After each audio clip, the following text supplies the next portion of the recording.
What year are you living in?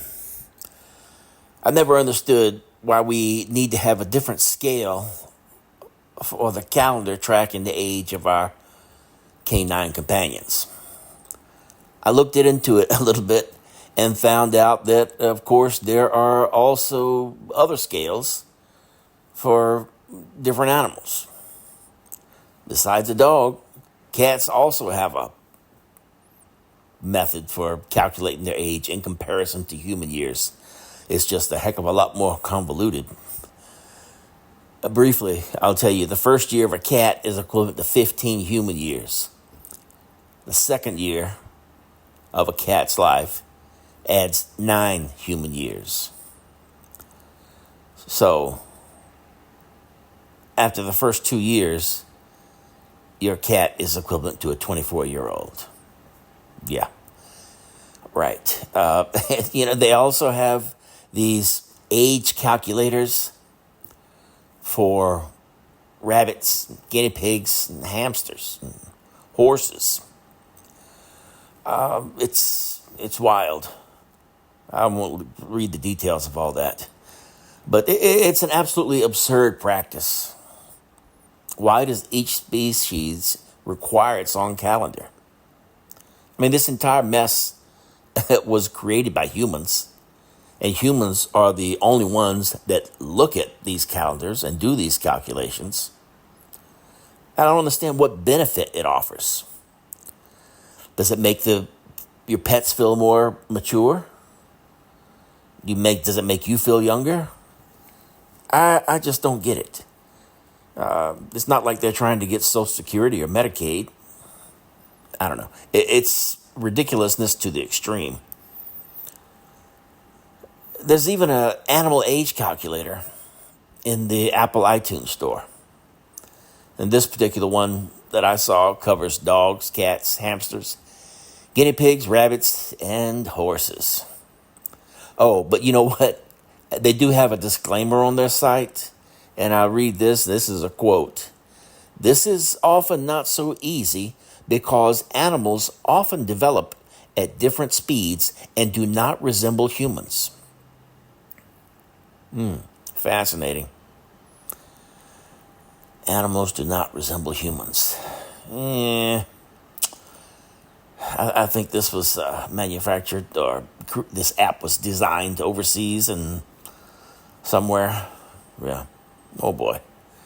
And they also, in that same app, they suggest that you can plug in your numbers and find out how old you would be at your current age if you were either of the listed animals.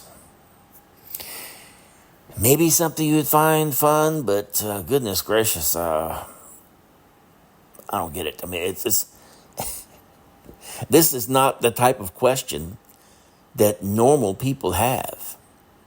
This is surely not something that boggles minds outside of places like the United States. I mean, geez, man, I think it's a massive waste of imagination and brain power. People with these ideas could probably be doing something a lot more useful. Now, I have heard of the Aztec calendar, but that was not the same thing.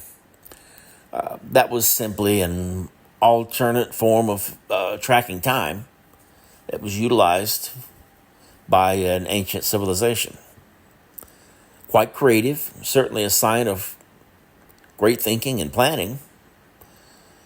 That's definitely not been seen equally across all cultures, continents, and groups of human beings. The Aztec calendar sample that we had ended in 2012.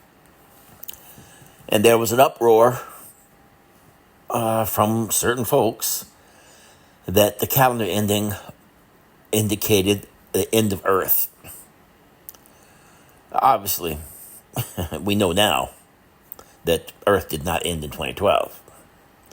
But crazy people would rather focus on things that they imagine are completely outside of their control, rather than intentionally managing certain features and specifics of their own lives to make things better for themselves and those around them. But that's just another example of how stupid we are as a species. I, myself, have my own theory about the ending of the Aztec calendar. I'm sure you won't be surprised. But, let me explain the way I see it.